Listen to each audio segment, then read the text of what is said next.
5 coisas que podem estar destruindo o sono do seu filho. Se você não me conhece, eu sou Nayara Pegoraro, sou consultora materno-infantil, especialista em amamentação e sono infantil. Eu quero trazer nesse vídeo aqui 5 erros que eu sempre vejo nas minhas clientes quando elas me procuram, que elas estão ali tendo problemas com o sono do bebê. Antes de mais nada, é óbvio que não quer dizer que esses 5 erros você tá fazendo um errado e aquilo você vai arrumar, vai consertar. Por que eu falo isso? Porque o sono é uma construção, não é apenas um elemento ou outro. Nós precisamos que tudo ali esteja conversando muito bem. Mas eu trouxe aqui, tô até com a minha colinha, dos 5 mais comuns. O primeiro deles, que todo mundo fala, mas ninguém, quase ninguém, pra ser bem honesta aqui, quase ninguém segue o quê? Rotina. Então, a falta de rotina é o primeiro erro que acaba, que destrói com o sono, com a qualidade de sono do bebê e o seu também. E o que acontece? Eu tenho rotina, só que a rotina está apropriada para essa criança? Eu faço uma rotina, eu vou vendo ali o que ele precisa.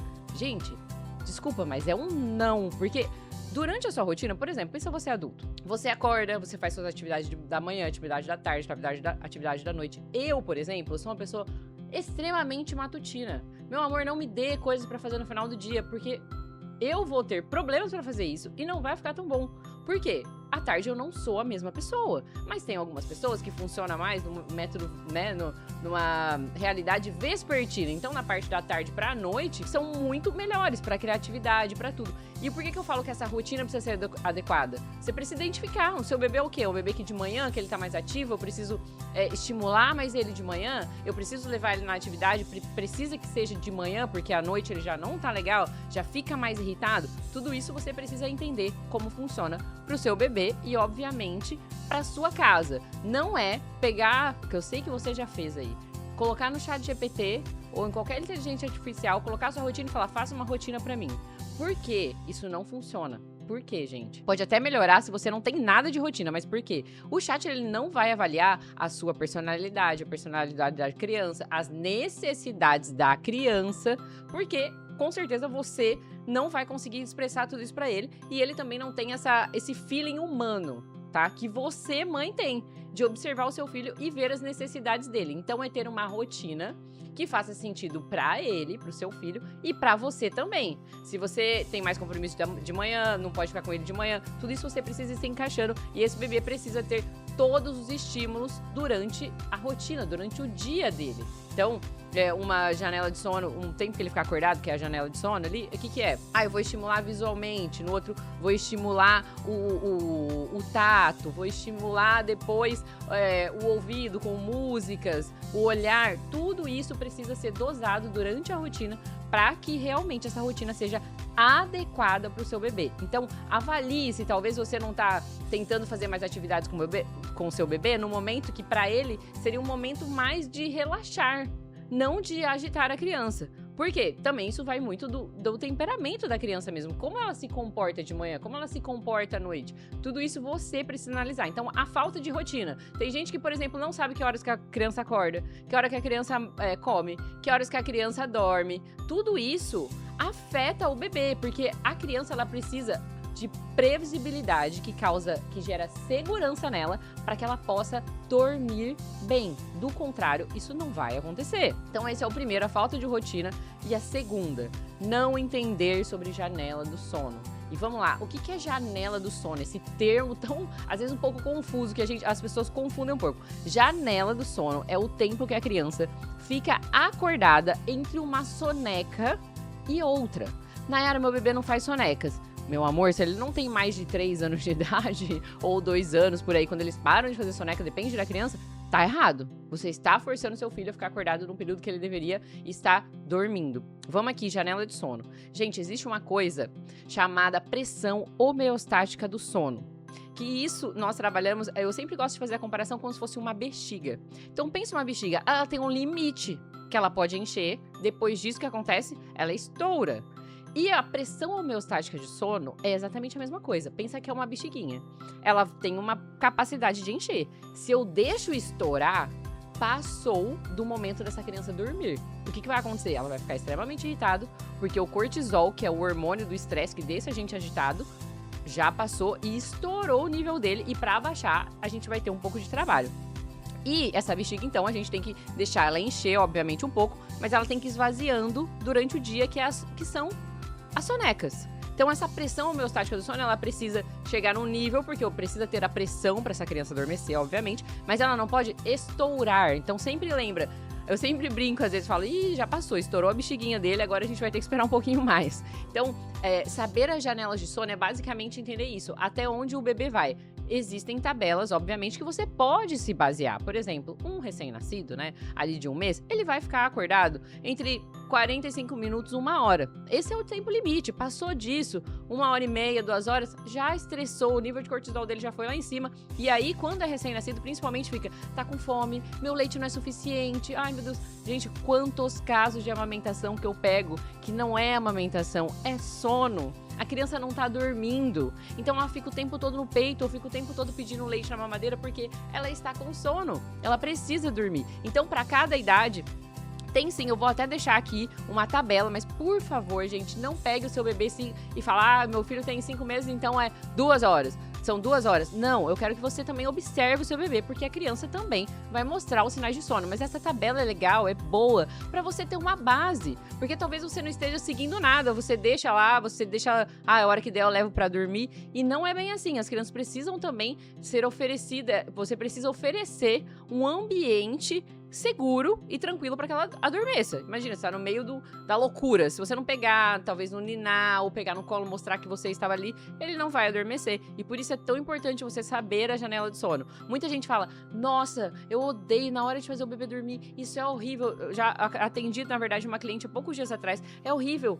Eu passo horas fazendo ele dormir, meia hora e fica suando, é horrível. Por quê? Foi na hora errada. Hoje, o relato dessa mesma cliente é o quê? Em 2 minutos, o bebê dormiu. Por quê? Foi exatamente no momento certo. O bebê adormece, em 2, 3 minutos ele já adormeceu, porque não perdeu a janela de sono. E uma coisa muito interessante sobre janela de sono é que a janela de sono, ela é progressiva durante o dia.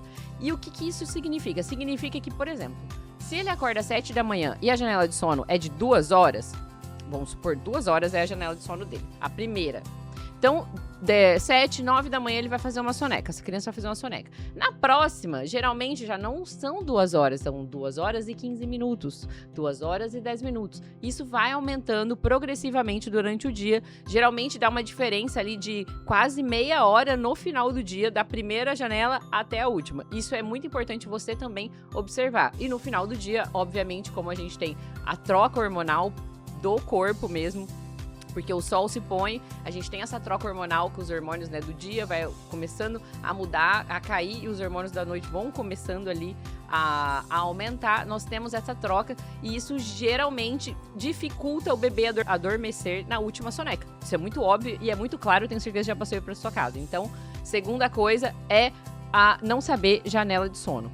Vamos lá. E no terceiro, cortisol elevado. Isso aqui já leva um pouco também para a janela de sono, mas o cortisol elevado pode ser por várias outras coisas. Se eu agito muito o bebê, o tipo de brincadeira, se eu faço muitas coisas diferentes com o bebê, o tempo todo o cortisol dele pode elevar.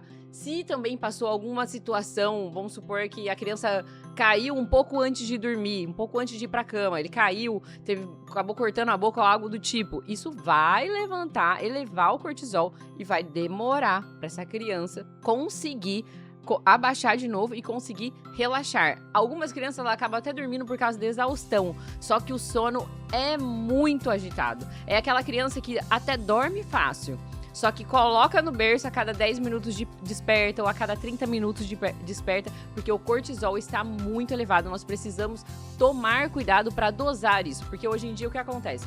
Quando o sol se põe, que deveria, né, igual lá no tempo das cavernas, acabou o sol, todo mundo vai dormir, certo?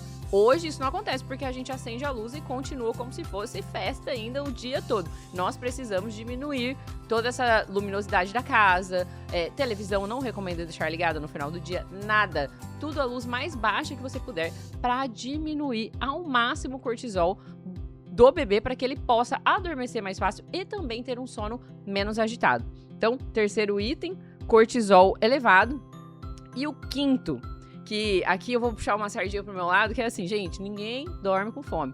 Nós adultos, eu, por exemplo, se eu chego em casa com fome, às vezes eu vou escolher, eu falo, quer saber, eu vou só dormir. Mas mesmo assim, o sono não é de qualidade, gente. Não adianta a gente falar que a gente escolhe, mas o sono não é de qualidade. Mas o que acontece? Um bebê, meu amor, se ele estiver com fome, ele não vai dormir. Me desculpe. A não ser que ele já esteja apático, já perdeu tanto peso, que daí ele tá tão apático e letárgico, que ele vai dormir, porque ele não tem força pra fazer mais nada. Mas geralmente ele vai chorar. Então, muito cuidado com a alimentação do bebê. O bebê, até o 10º dia de vida, ele precisa, ou né, até voltar ao peso de nascimento dele, ele precisa ser alimentado a cada 3 horas. Não pode deixar passar. Precisa ser alimentado a cada 3 horas até o 10º dia de vida ou até ganhar o peso de nascimento. Então, porque alguns bebês demoram um pouco mais, então por isso que eu falo isso. E mesmo, comecei a introdução alimentar, Nar, não preciso mais alimentar.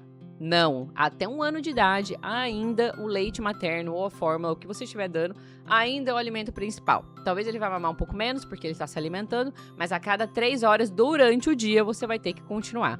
Muito importante falar que, a partir do momento que você não precisa acordar o seu bebê mais à noite, que é nesse momento que eu disse que recuperou o peso de nascimento, não precisa acordar o seu bebê à noite, mas durante o dia nós continuamos a cada 3 horas. Ai, Nayara, que chatice, por que isso? Pra gente garantir que ele está comendo bem durante todo o dia. Porque senão, que horas que ele vai querer comer? À noite. E uma coisa muito importante aqui da alimentação. Tem muitos bebês também que comem muito à noite, né? Querem mamar a noite toda. Gente, a digestão, o processo de digestão, ele compete com o processo do sono, do adormecer. Então não vai ser, de novo, vai até adormecer, mas é um sono não tão saudável, é um sono agitado. Eu não sei se vocês aí de casa já tiveram essa experiência do quê? Você vai, come um monte, eu pelo menos se eu comer glúten, comer pizza à noite, pode ter certeza, né? A gente vai porque a gente já sabe, mas pode ter certeza que meu sono vai ser muito ruim. Tem gente até que fala, nossa, quando eu como muito e vou dormir eu tenho até pesadelo. Mas é por causa disso, porque é um sono extremamente agitado, então por isso que nós temos que ter cuidado com a alimentação. Existe também uma lista de alimentos que a gente chama alimentos amigos do sono. São mais ricos em magnésio, em outros minerais, que ajudam no processo para adormecer, para dormir melhor. Do mesmo jeito que para nós, eu não vou... Bom, né? Tem gente que fala que não afeta nada, mas nós sabemos que afeta nada. Eu tomo uma xícara de café antes de dormir. Não, meu amor, você pode até tomar, porém, isso vai afetar. Você vai ter um sono que não vai ser reparador. Por mais, eu dormi 12 horas. Mas não vai ser reparador, porque cafeína mexe com o sistema nervoso central. Enfim, não precisamos dessa discussão aqui. E, por último, esse é o 4º item. Então, alimentação adequada, seja em qualquer fase do bebê. Nós precisamos ter essa certeza. Dando todos os... fontes nutricionais que nós precisamos, né? Proteína, carboidrato, gorduras, tudo. Ele precisa ter todos os grupos alimentares durante o dia em todas as refeições possíveis. E por último, respeitar a noite, né? Honrar a noite. Isso aqui cai de novo no assunto que eu tava falando do Homem das Cavernas. Nós temos um grande problema hoje na sociedade. Por exemplo, eu moro aqui na Inglaterra. E isso é um costume deles, de ter uma luz, uma meia luz, tipo esse abajur aqui atrás, dessa luzinha amarela. Assim que dá umas 6, 7 horas, eles desligam todas as luzes da casa e ligam essa luzinha aqui. Eles já têm esse costume de diminuir as luzes. Só que eu sei que em outros países, por exemplo, no Brasil, as luzes são extremamente claras, são brancas, aquela luz branca que chega até a doer o olho. Então, assim que tudo escureceu, acende tudo. Acende, pelo menos era assim, é assim lá na casa dos meus pais. E é uma coisa cultural também, mas o que nós precisamos fazer? Quando começar a anoitecer, né, entre 6 e 7 horas, obviamente, não era horário de verão, é isso e aquilo. Nós vamos ter outros meios para fazer isso, fechar a cortina. Mesmo assim, vai ter que continuar com essa rotina. Mas para quê? Para o nosso corpo e o corpo do bebê, né? Isso funciona pra gente, pro bebê também. Mas aqui a gente tá falando especificamente do bebê. Entender que tá na hora de começar a relaxar. Que tá na hora de diminuir, de relaxar. Porque pensa comigo, você no final do dia coloca aquele monte de luz. Você vai tomar um banho, né? Quanto menos luz também é melhor pra você. É a mesma coisa pra ele. Quanto menos luminosidade você está honrando a noite, né? Respeitar a noite. E respeitar a noite é exatamente isso. Ter esses pequenos hábitos que vão te ajudar, e ajudar o seu filho, obviamente, a relaxar no final do dia. Tentar não falar alto, não fazer brincadeiras que agite muito o bebê, não introduzir nada novo. Se você tem uma visita na sua casa, ficou o dia com você, é bom que vá embora na hora de tomar banho, né, se despeça, para não ficar ali naquela agitação, sempre fazer a mesma coisa. Isso também é honrar a noite. É ter o horário de dormir, é ter um quarto, gente, que não tenha um monte de luz, que não tenha um monte de brinquedo, que ele queira brincar na hora de dormir no quarto. Não, gente, quarto é feito para ser... Eu sei que muita gente adora colocar um monte de coisa, mas quarto é feito para ter o berço, uma cômoda e fim. E fim, não é pra ter mais nada, um monte de coisa. A criança fica enlouquecida. E o pior, às vezes acorda à noite com sombra dos brinquedos e ainda fica com medo. Então, enfim, o quarto também precisa ser respeitado. Assim como nós respeitamos a noite. E a gente ensina as crianças também a fazerem isso. Agora está de noite, está na hora de relaxar, de descansar, de dormir, para amanhã continuar o dia e ter um dia bom. Tanto para a mãe quanto para o bebê. Porque se os dois dormem bem, nós sabemos que eles vão ter um dia bom. Bom, eu espero que eu tenha te ajudado com esses erros mais comuns que eu pego nas minhas clientes e que isso possa transformar aí a rotina do seu bebê. E se você tiver alguma dúvida em questão de qualquer item que eu falei aqui, por favor, deixe nos comentários. Muito obrigada por você que assistiu até o final e nós nos vemos no próximo vídeo.